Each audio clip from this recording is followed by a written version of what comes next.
Vitālijs Gubārevs, Greizo spoguļu karaļvalsts. 7. nodaļa. Zeltītais tornis bija kā nosēts ar dārgakmeņiem. Ne jau šie mirdzošie akmentiņi saistīja Oļas un Aļo uzmanību, bet gan lielā atslēga. Tā bija Zgoarda važa atslēga. Lieta tāda, iesāka karalis ērtāk nosēsdamies tronī. Lieta tāda, ka neviens nezina, cik spoguļu ir manā karaļvalstī.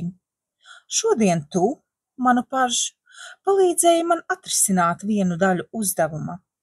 Manā karaļvalstī ir 100 laukumu, un tagad es zinu, ka tos rotā 10 000 spoguļu.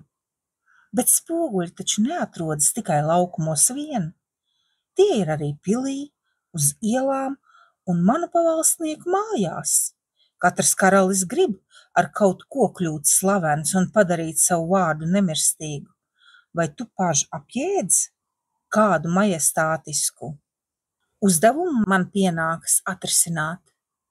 Pēcnācēji varēs lepoties ar Stopsedu 7., kurš pirmais vēsturē būs saskaitījis visus karaļvalsts spoguļus. Vai tu būtu ar mieru piedalīties šā lielā uzdevuma veikšanā? Pašs, kuram dzimumzīmīte bija uz labā vaiga, raudzījās karalī ar grūtībām valdīdams smaidu. Es pavēlēšu jau šodien pat tev un Aļokam ierādīt labāko kambari pilī, turpināja Stopsets. Algu jums noteikšu kā pašiem augstmaņiem. Pašs, kuram dzimumzīmīte bija uz kreisā vaiga, viltīgi paskatījās uz otru pažu un teica: varbūt varētu jūs augstība algu mums izmaksāt šokolādē? Kā? Izbrīnījies paskatījās viņā karalis. Šokolādē jūs augstība. Nu saprotams, cik vien vēlaties šokolādes, konfekšu, kūku, saldējumu un citu saldumu. Pašs, kuram dzimumzīmīte bija uz kreisā vaiga, tikko manā uzmina ar kāju otram pažam un pačukstēja. Piekrīti, Oļa, tev taču garšo saldumi. Oļa dusmīgi atgrūda draudzene. Es uzskatu jūs augstību, iesāka viņa, bet Aļo viņu pārtrauca. Jūs augstība, jūs mums piedāvājāt ļoti atbildīgu darbu, tāpēc atļaujiet, pirms mēs jums atbildam, apspriesties ar brāli. Jā, atļauj karalis. Aļo paveda Oļu sāņas. Ko tu, Oļa, gribēji karalim teikt? Ka uzskatu viņu priekšlikumu par muļķīgu nodarbību, Aļo. Tā jau es domāju, klusi iesaucās Aļo. Labāk viņš būtu domājis, kā atvieglināt dzīvi spoguļu meistariem. Ja tu to pateiksi, viņš pavēlēs mūs iekalt važās. Šī tiešām ir muļķīga nodarbošanās, Aļo. Es nespēju izlikties. Aļo pašūpoja galvu. Tu proti tēlot tik svētu meiteni, it kā tu dzīvē nekad nebūtu melojusi. Jā, Aļo, es neesmu nekad melojusi. Ai, vai tik tā nu ir? Es ļoti labi atceros, kā tu kādreiz lasīji pasakas, bet, kad pie tevis pienāca vecmāmiņa, pasakas paslēpa ģeogrāfijas grāmatā un izlikies it kā mācītos. Oļa ļoti nosarka, un acīs viņai parādījās asaras. Tā tiešām bija, Aļo, tikko dzirdami atzinās Oļa. Man ir ļoti liels kauns, ka esmu uzvedusies tik nelabi. Tu tā kā pārāk ātri esi kļūsi laba, atņurdēja Aļo. Oļa iekaisa. Vai tu tikai nedomā, ka esmu labojusies tāpēc, ka nokļuvu šajā pretīgajā karaļvalstī? Ja nebūtu šeit Zgoarda, es ne mirkli ilgāk te nepaliktu.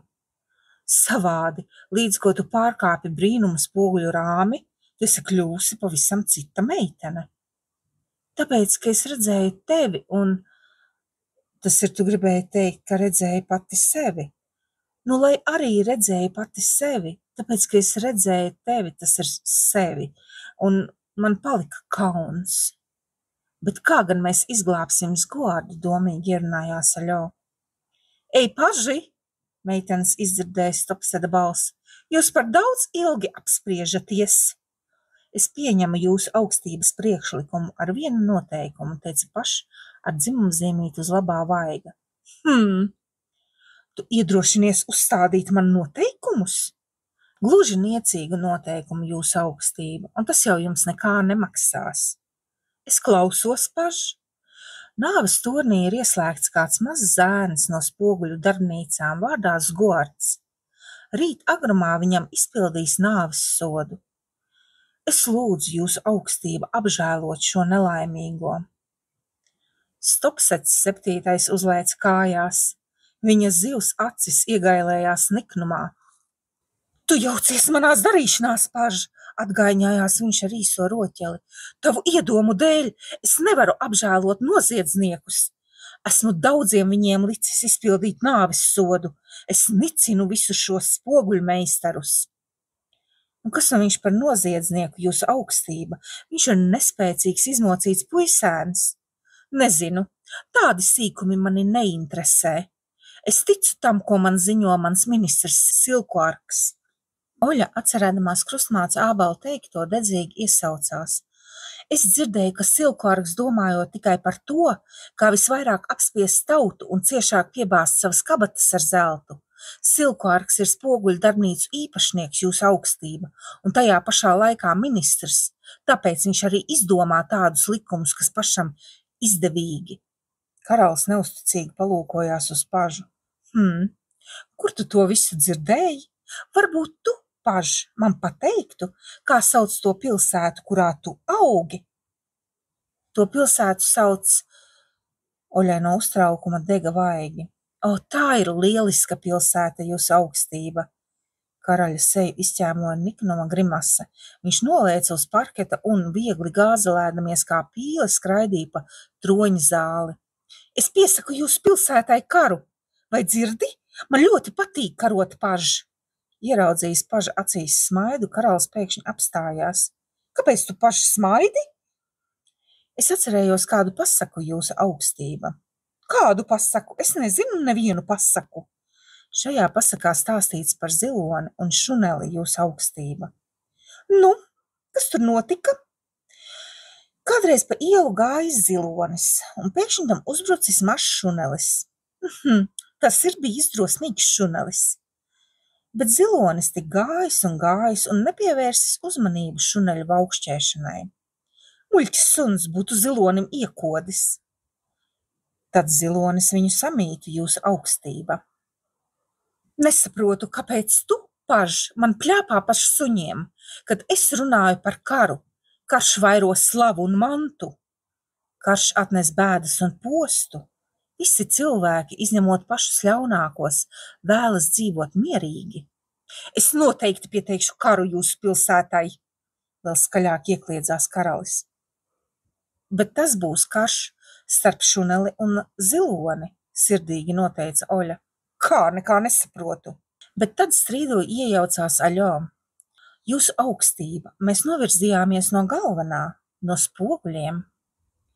Karalis steberēja uz troņa pusi, smagi tajā iezvēlās, tā ka kājels vien gaisā nošūpojās. Es nedomāju pieņemt tavu noteikumu, paž. Paž, kuram dzimumzīmīte bija uz labā vaiga, padomāja. Tad varbūt es varu lūgt jūsu augstībai atlikt nāves sodu uz dažām dienām. Tik un tā tas neglābs tavu spoguļu taisītāju. Tomēr, lai notiek pēc tava prāta, esmu ar mieru atlikt nāves sodu uz nedēļu. Tik un tā viņš aiz slāpēm un bada nomirs ātrāk. Bet tagad sāciet skaitīt spoguļus. Ja vēlaties, varat braukāt pa karaļvalsti kādā no manām karietēm. Jūs esat ļoti laipns, jūsu augstība. Karalis iecietīgi paplikšķināja pažiem pa vaigiem. Tā ka rokas karalim bija pārāk īsas, tad viņam vajadzēja pacelties pirkstgalos. Jūs tomēr esat patīkami zeņķi, jūs droši vien esat šausmīgi meļi un blēži. Man ļoti patīk tādi zeņķi, bet varbūt jūs iedomājaties, ka esat skaistāki par mani, ā? Es no acīm nolasu jūsu domas, bet nu panāciet šurp. Un karalis pieveda pažus pie milzīga ieliekta spoguļa. No spoguļu uz meitenēm raudzījās pārmainījies karalis, bet blakus viņam stāvēja 2 kropļi pažu tērpos. Nu, ko teiksiet? Iesmējās Stopsets, bet tagad ejiet un nekad nedomājiet sliktu par savu karali. Oļa un Aļo devās uz durvju pusi. Viena mirklīti, apstādināja viņus karalis. Kamēr jūs būsiet aizņemti ar spoguļu skaitīšanu, es gribētu nodoties savai iemīļotajai nodarbībai. Skaitļi ir mana kaislība. Vai tev, Paž, nav kaut kāda man vēl nezināma uzdevuma? Tikai es gribētu kaut ko tādu, 20 robežās. Man priekšā stāv svarīgas valsts lietas, un es nevaru nogurdināt savas smadzenes. Lūdzu, jūsu augstība, mirkli padomājis, teica Paš ar dzimumzīmīti uz labā vaiga.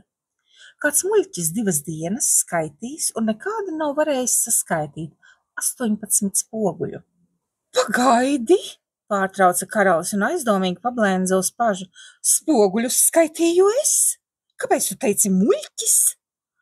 Ak, tā jau vienkārši teikts uzdevumā, jūsu augstība. Bet ja jums tā nepatīk, es varu muļķi apmainīt ar gudrinieku. Tātad, kāds gudrinieks 2 dienas skaitīja 18 spoguļu. Pirmajā dienā viņš saskaitīja 2 reizes mazāk spoguļu nekā otrajā. Cik spoguļu viņš saskaitīja pirmajā un cik otrā dienā? Pierakstījāt, jūsu augstība? Jā, ļoti interesants uzdevums, bet tagad ejiet un prasiet visu, kas jums nepieciešams saviem kalpiem. Mums kalpu nevajag, bet ja jūs augstība atļautu, mēs lūgtu, lai pie mums paliktu jūsu karaliskās virtuves virēja krustmāte Ābala. Nekad neesmu par tādu dzirdējis, nesaprotu, kāpēc jums vajadzīga netīra virēja, bet ja jau jūs tā gribat, lai ar notiek. Vakarā, kad meitenes jau bija pavakariņojušas, krustmāte Ābala teica Oļai: Tu taču pavisam nekā neēd, vai tik nebūsi meitenīt saslimusi? Paskaties, kāda ēst gribēja ar tavai māsai. Es jau paēdu, krustmāte, bet, kas man paliks pāri, to aiznesīšu uz Gordam. Viņš ir ļoti slims un novājējis. Mana mīļā, tad tāpēc tu neēd, sasita rokas krustmāte Ābala. Tu laikam domā, ka karalim nebūs ko ēst brokastīs. Ja es no pieliekamā kaut ko paņemšu puisēnam. Zvēru pie visiem karaļvalsts spoguļiem, ka mūsu stopsets drīz aiz negausības pārplīsīs. Ēd, nu ēd, vai dzirdēji, nu tā. Bet kad jūs iesiet uz nāves torni? Šonakt pat, tikai nezinām, vai sargi mūs ielaidīs. Kāpēc tad ne? Jūs taču esat karaļa paži. Lai tikai pamēģina neielaist, sadūšojusies, teica Aļo, gan es ar viņiem tikšu galā. Oļa izbrīnījusies paskatījās uz Aļo, iesmējās un pakratīja galvu. 8. nodaļa. Vēlā nakts stundā ar zvārguļu šķindu iztraucēdams mīgā iegrimušo pilsētu pa ielu aizjoņoja 4 jūks. Izbraucis cauri priekšpilsētai, tas apstājās pie milzīga torņa, kura tumšais siluets kā kalns pacēlās pār pilsētu un izzuda kaut kur mākoņos. No karietes viegli izlēca 2 nelieli stāvi, tiem pretim no tumsas iznira gara auguma sargs. Karaļa vārdā, viņš kliedza atvēzēdamies rāvu, šeit stingri aizliegts braukt vai staigāt. Tā tik vēl trūka, skanēja atbilde. Ja tu būtu tikpat gudrs, cik garš, tad tev bija laiks pazīt, ka tavā priekšā ir viņa augstības paži. Piedodiet, karaliskie pažu kungi, izbijies nobuldurēja sargs. Apkārt tāda tumsa, ka pats savu māti nepazītu. Vienu mirkli, es tūliņ aizdegšu lāpu. Aiz padevības klanīdamies, cik zemu varēdams, sargs Oļas un Aļo priekšā atvēra smagās durvis. Mūsu nomaļā stūrī reti gadās redzēt tādas augsti stāvošas personas.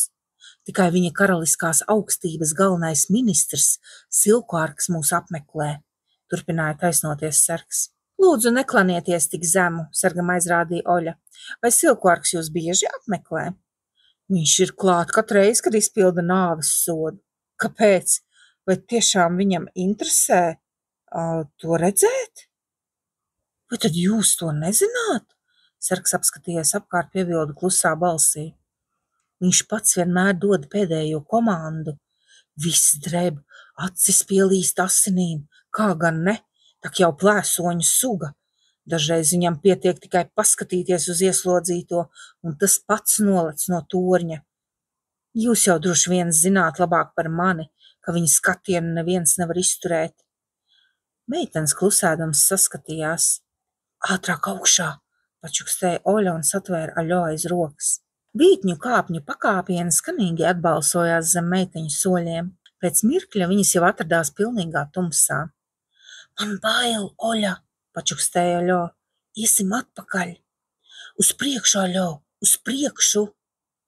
Kāpnes stāvi slējās uz augšu, soļu trokšņa un lāpas gaismas iztraucēti tumsā sāka šaudīties sikspārņi, piepildīdami gaisu ar spārnu vēdām un švīkstoņu.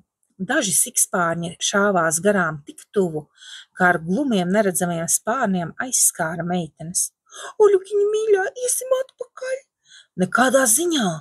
Man ļoti bail no tumsas, Oļa. Tu taču arī baidies staigāt pa tumšām kāpnēm. Uz priekšu, Aļo, uz priekšu! Tumsā pazibēja un nozuda divas zaļganas acis.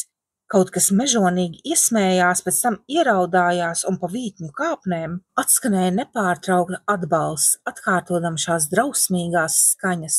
Kas tur ir, Oļukiņ? Droši vien pūce, Aļo, man arī ir bail, ļoti bail, Aļo, bet mums tomēr jāiet, mums ir jāglābis gods. Kāpnes dobi čīkstēja, cik pakāpieni jau bija uzkāpts, varbūt 100, bet varbūt arī 1000. Visapkārt tikai neredzamu spārnu vēdas un švīkstoņi, mežonīgi smiekli un žēli vaidi. Vai tu, Aļo, gribi, lai es tev kaut ko pastāstu, lai mums nebūtu bail? Jā, Oļukiņ, pastāsti, lūdzu. Klausies, kādreiz mūsu vienības sanāksmē, man liekas, ka tas bija tik sen, Aļo. Mēs pārunājām, kādam vajadzētu būt pionierim. Mūsu sanāksmē piedalījās kāds vecs vīrs. Tam gan bija pilnīgi sirma galva, bet seja jautra un laipna. Šis vīrs, Aļo, visu dzīvi bija cīnījies par vienkārši tautas laimi. Ienaidnieki gribējuši to nonāvēt, bet nav varējuši. Tie iekaluši vīru važās, bet viņš izbēdzis no cietuma. Neraugoties uz grūtībām, viņš maz pamazām tuvojies savam mērķim.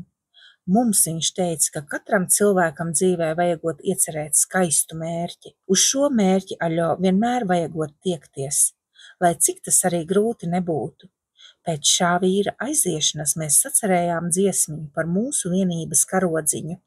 Un Oļa klusi nodziedāja, ir visi šķēršļi jāuzveic, ja mērķis zināms drošs, un mīļā dzimtene mums teica, uz priekšu, esi mošs. Ja ceļā devies mūsu pulks, tad neatpaliec draugs, jo karoks viļņodamies spulks ar vienu uz priekšu sauks.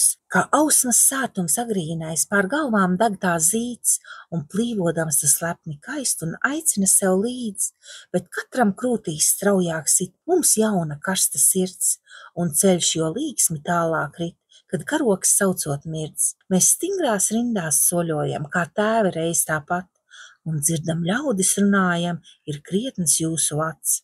Grūts brīdis tuvoties, ja draugs nenoskumsti daudz. Caur nakti tumsu mērķi jaud un ej, kur karoks sauc. Oļa sāka dziedāt aizvien drošāk un skaļāk, un Aļo nedroši viņai pievienojās. Ar katru mirkli meiteņu balsis kļuva spēcīgāks un priecīga dziesmas atbalsts bija dzirdama pa visu torni. Cik labi, Oļukiņ, caur nakti tumsu mērķi jaud. Man vairs nemaz nav bail, Oļukiņ. Man, Aļo, arī nav bail. Man arī vairs nemaz nav bail. It kā dziedāšanas iztraucēta aplusa pūce, un sikspārņi nolīdz spraugās. Pēkšņi no kaut kurienes sāka plūst vējiņš, un virs meiteņu galvām iedegās zvaigznes. Oļa un Aļo iznāca uz nāves torņa jumta. Tām garām aizpeldēja viegls un balts mākonis, tālu lejā miegā dusēja stikla pilsēta. Mēnes gaismā zaigoja klusās mājiņas. Meitenes apskatīja jumta laukumu un iekliedzās. Pašā vidū ar seju pret zvaigznēm gulēja važās iekalts puisēns. Oļa un Aļo pieskrēja, nometās ceļos un noliecās par to, gribēdamas saklausīt puisēna sirds pukstus. Galva un rokas zgordam bija augstas. Mēs, Oļa, esam atnākušas par vēlu, nočukstēja Aļo. Oļa neatbildēja, bet steidzīgi atvēra stikla pudeli un iešļāca puisēnam sejā ūdeni. Zgordam tikko manām notrīsēja plaksti. Aļo, ātrāk, paturi viņa galvu! Stikla pudele atstās pret puisēna zobiem, krampjaini viņš norīja malku un sāka vaidēt. Zgord, mīļais, atver acis! Vai tu mūs dzirdi, Zgord? Acu neandarījis puisēns tikko dzirdami jautāja. Vai jūs atnācāt, lai izpildītu man nāves sodu? Mēs esam tavi draugi, Zgord. Tas laikam sapnis, pačukstēja Zgords. Tikai neaizejiet, es gribu jūs vēl redzēt. Lai rādās vēl skaistais sapnis. Mēs tevi izglābsim, katrā ziņā izglābsim, Zgord. Zēns ar grūtībām atvēra acis. Kas jūs esat? Mēs esam Oļa un Aļo, tikai tu, lūdzu. Mums pašlaik neko nejautā, tu esi pārāk vārgs. Jūs aiziesiet, bet mēs atkal atnāksim tev pakaļ. Mēs tevi izglābsim. Tev mazliet vajag atspirkt, šajā vīstoklī ir tev pārtika. Kaut kur tālu austrumos debes kļuva manāmi gaišāka. Meitenes piecēlās un atvadījās. Uz redzēšanos, mīļo Zgord. Neaizejiet. Mēs vēl atnāksim, Zgord. Es jūs gaidīšu. Nočukstēja zēns. Oļa un Aļo ātri noskrēja lejā pa trepēm. Šoreiz meitenes nejūt sikspārņu vēdas, nedzirdēja pūču smieklus, ne arī to vaidus. Sargs meiteņu priekšā norāva cepuri. Uzpurinājusi aizmigušo kučieri, Oļa pavēlēja. Uz pili! Zvārguļiem šķindot, zirgi auļoja atpakaļ. Pēc stundas meitenes noguldīdam krustmāte Ābala mīļi bārās. Ai, fazānēni, manas labās meitenes, jūs gan esat pārāk drosmīgas. Jūs gaidot man sirds bailēs vai pamira. Oļa nogurus izstiepās gultā un, laizdamās jau miegā, atminējās. Krustmāte Ābala, tur kabatā man drusciņi ķites. Kā jau jūs mācījāt, es noņēmu Zgorda važu atslēgai nospiedumu. Lai tad jūsu brālis, kas strādā spoguļu darbnīcā, izskaļ atslēgu. Tikai neaizmirstiet, krustmāte Ābala. 9. nodaļa. Otrā rītā vēlu krustmāte Ābala modināja meitenes. Karalis droši vien drīz gribēs uzzināt, cik spoguļu jūs esat saskaitījušas, fazānēni, bet man vēl jāpaspēj jums sacirtot matus. Mēs tūliņ celsimies, krustmāte Ābala, novilka Oļa, jūsdama, ka nekādi nevar atvērt acis. Ai, kā man vēl nāk miegs! Kā nu nenāks, visu nakti neesat gulējušas? Vēl īsu brītiņu, krustmāte Ābala, lūdzās Oļa, bet te pēkšņā rāviena izlēca no gultas, strauji pasvieda gaisā segu un iesmējās. Te nu es esmu, labrīt! Viņa smaidot palēkāja pa istabu, lai pavisam aizdzītu miegu, bet drīz vien visa jautrība pagaisa. Jūs, krustmāte Ābala, esat par kaut ko satraukta? Nē, nav nekas, meitenīt. Aļo piecēlās miegaina un īgna, bet krustmāte Ābala Aļo cirtoja matus, viņa raustījās un kliedza. Sop! Un labajai sievietei no satraukuma sejā parādījās sarkani plankumi. Oļa saviebās, krustmāte Ābala lūdzu nepievērsiet uzmanību, jo īstenībā viņai nemaz nesāp. Kā tu to vari zināt? Skaitās Aļo. Es jau nu zinu gan, nopūtās Oļa un uzmanīgi paskatījās uz virēju. Krustmāte Ābala, kāpēc jūs neko nesakāt par atslēgu, vai jūsu brālis jau izkalis atslēgas Zgorda važu slēdzenei? Ai, meitenes, bēdīgi pašūpoja galvu krustmāte Ābala. Nezinu, ko lai jums atbildu. Atslēgas nav. Spoguļu darbnīcas ir karaļa karaspēka ielēgtas. Meitenes izbijās. Ko tagad darīt? Oļa saķēra galvu rokās un juta, ka viņai zem plaukstām deniņos sāk spēcīgi pulsēt asinis. Tuk, tuk, tuk, tuk. Zgords aizies bojā, krustmāte Ābala, nočakstēja Aļo. Nē, pēkšņi iesaucās Oļa. Viņš nedrīkst aiziet bojā. Paņemsim atslēgu, kas karājas virs karaļa troņa. Steigā ātri pabrokastojušas meitenes devās uz troņa zāli. Stopsets 7. sēdēja tronī apkrāvies ar papīriem. Baltas papīra lapas mētājās arī uz grīdas. Tās visas bija izraibinātas ar cipariem. Karalis izskatījās drūms. Es šo uzdevumu tomēr atrisināšu, ja tikai tajā neslēpjas kāds āķis. Viņš izklaidīgi paskatījās uz ienākušajiem pažiem. Paklau, paž, varbūt arī šajā uzdevumā skaitļiem jāpieraksta nulles? Ai, nē, jūsu augstība. Labi, tikai nesaki priekšā man atrisinājumu. Es pats gribu ar to tikt galā. Tātad viens muļķis 2 dienas skaitīja 18 spoguļu. Mēs jau vienojāmies muļķi saukt par gudrinieku, jūsu augstība, izlaboja Oļa. Nē, paž, visu pārdomājis secināja, ka muļķis tomēr paliek muļķis. Uzdevumu taču risinu es, karalis. Visi karaļi ir gudri. Nevaru taču pieļaut, ka manā karaļvalstī būtu vēl kāds cits gudrais. Tātad muļķis skaita, bet gudrais risina, jūsu augstība. Tieši tā, paž, bet atļaujiet, jūsu augstība, vai jums piedien risināt to, ko muļķis skaitījis? Gandrīz tev vai taisnība. Ņemsim atkal atmainīsim muļķi ar gudro. Tātad gudrais skaita, bet muļķis risina. Pilnīgi pareizi. Gudrais skaita, bet muļķis risina. Pagaidi, šeit tomēr kaut kas nav tā. Karalis spraigi domādams iesita ar pirkstu papīri. To vajag pienācīgi apsvērt.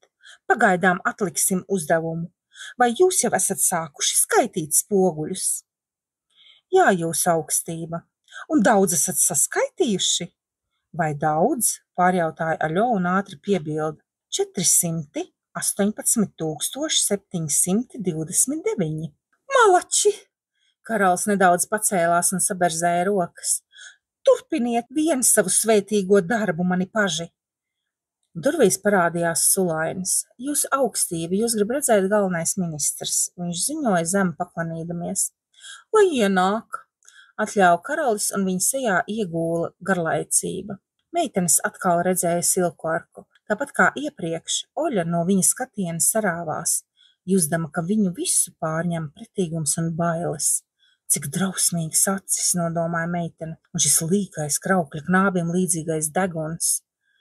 Tērpies melnās spožās drānās silku-arks noteiktā gaitā tuvojās karalim un viegli palocīja galvu. Kas jūs atvedis uz pili, manu ministri, tik neparastā laikā? Jautāja Stopsets 7. žāvādamies un šūpodams kājas. Jūsu augstība, iekrekstējās silku-arks, nedomāju jums slēpt. Manu sirdi satrauc liels nemieris par karaļvalsts likteni. Tas nu gan ir jocīgi. Un Stopseda 7. smiekla sadarbināja troņa zāli. Es nekad nebiju iedomājies, ka jums arī ir sirds, silku-arka. Man jūsu augstība nav joki prātā. Mani uztrauc, ka mūsu vecajā labajā karaļvalstī tiek mainīta gadiem ierastā kārtība. Karalis domādams iesit sev ar pirkstu papīri. Jums, manu ministri, ir taisnība. Mūsu tauta sākusi garlaikoties. Vai nebūtu pienācis laiks izklaidēties un sākt karu? Silku-arka melnās apaļās acis iegailējās. Nu ko, karš, tas nav peļami, jūsu augstība.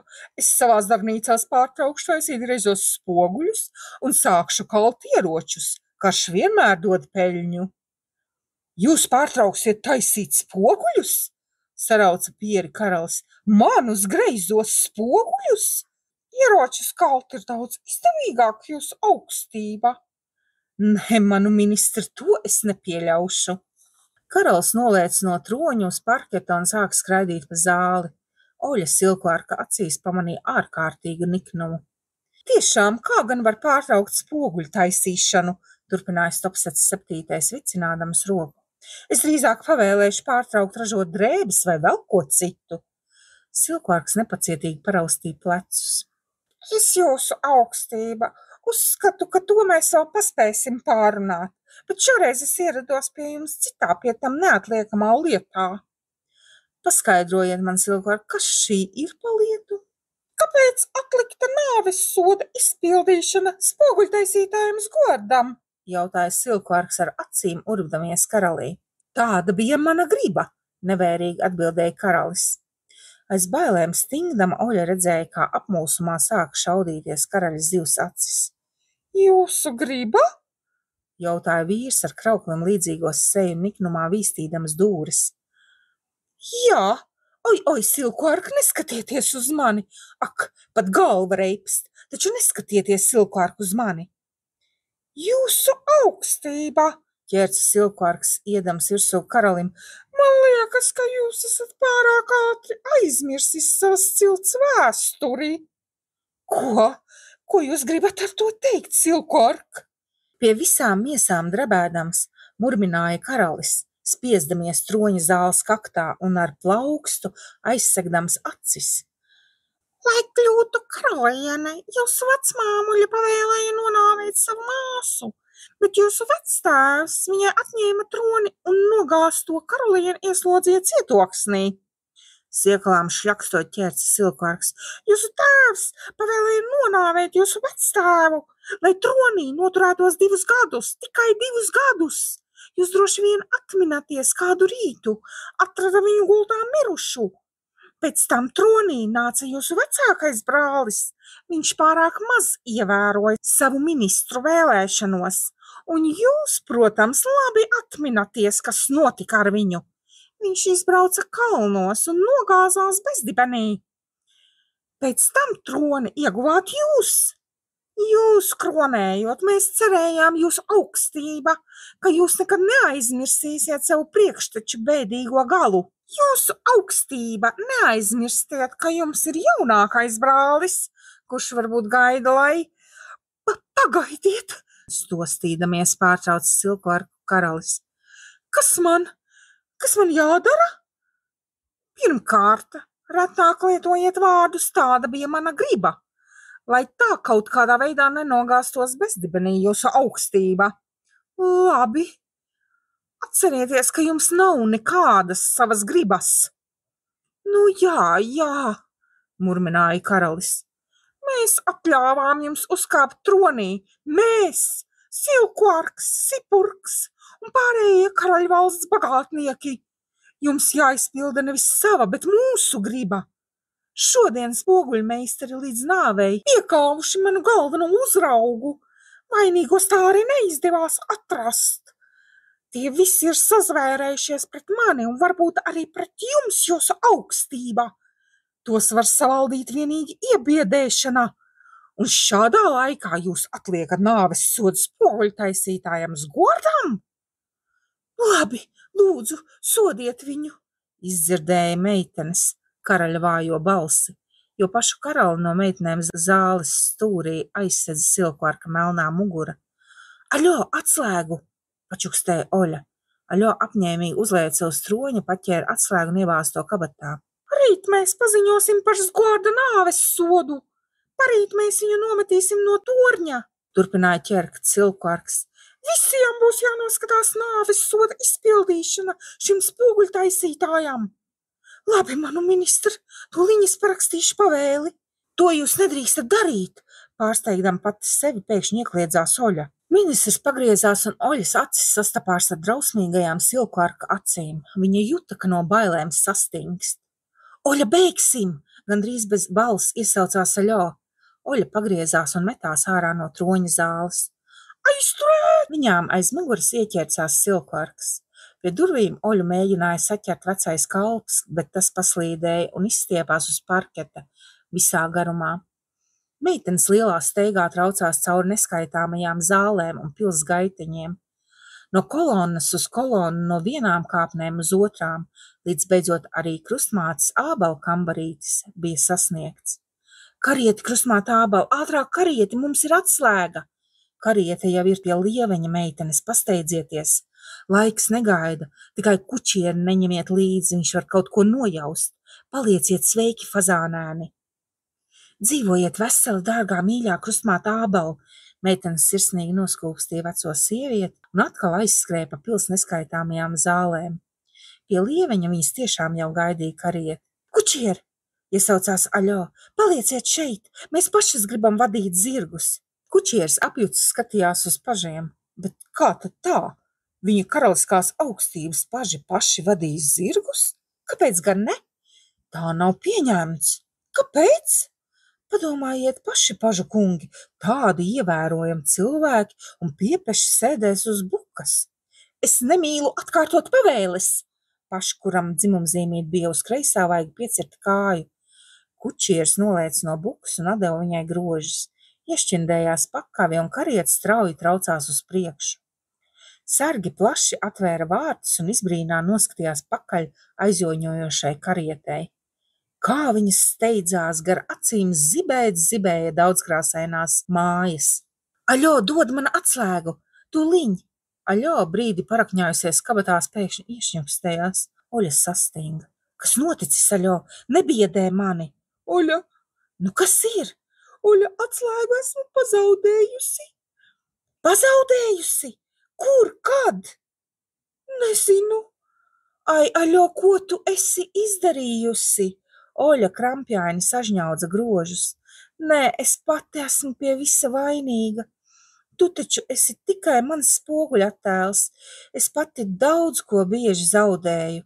Esmu nozaudējusi vairākas dzīvokļu durvju atslēgas.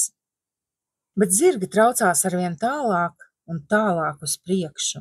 Oļa rūkti raudāja, vējš nopūta no vaigiem asaras un aiznesa tās prom kā stikla putekļus. Oļukiņ, griezīsimies atpakaļ un pameklēsim. Atslēgai vajag būt kaut kur tuvumā. Man liekas, ka es pat dzirdēju, ka tā izkrita un ieskanējās. Tā droši vien guļ kaut kur ceļmalas zālē. Nē, Aļo, mēs nevaram griezties atpakaļ. Pilī droši vien jau atklājuši, ka atslēga nozudusi, un mums varbūt pakaļ dzenas sardze. Bet ko tad darīt, Oļa? Pagaidi, Oļa noslaucīja asaras. Ja jau Silkvārkam nav atslēgas, arī viņš nevar atslēgt Zgoarda važu slēdzeni. Bet otra tāda pati atslēga ir Sipurkam, iesaucās Aļo. Atceries, to viņš rādīja Silkvārkam pie karaļa brokastu galda. Ātrāk pie Sipurka, Aļo! Steigsimies, Oļa! Oļa saveicināja pātagu un zirgi traucās vēl ātrāk. Vējš plēsa meitenēm vai matus no galvas. Pagriezienos karieta stipri sasvērās uz sāniem, un Aļo izbijusies ķērās pie Oļas. Oļa, mēs apgāzīsimies! Tu, Aļo, esi liela bailule, bet Oļa! Nekādu bet! Nekas mūs nedrīkst aizkavēt, mērķis mums jau ir zināms. Atceries, kā dzied mūsu dziesmiņā? Mērķis jau nu ir zināms, bet kā mēs to aizsniegsim? Kā lai runājam ar Sipurku rīsa laukos? Beidz gausties, Aļo. Tētis man vienmēr mācīja, ka drosme un neatlaidība ir atslēga mērķa sasniegšanai. Vai tu saproti? Atslēga mērķa sasniegšanai. Labāk paskaties, vai mums nedzenas pakaļ.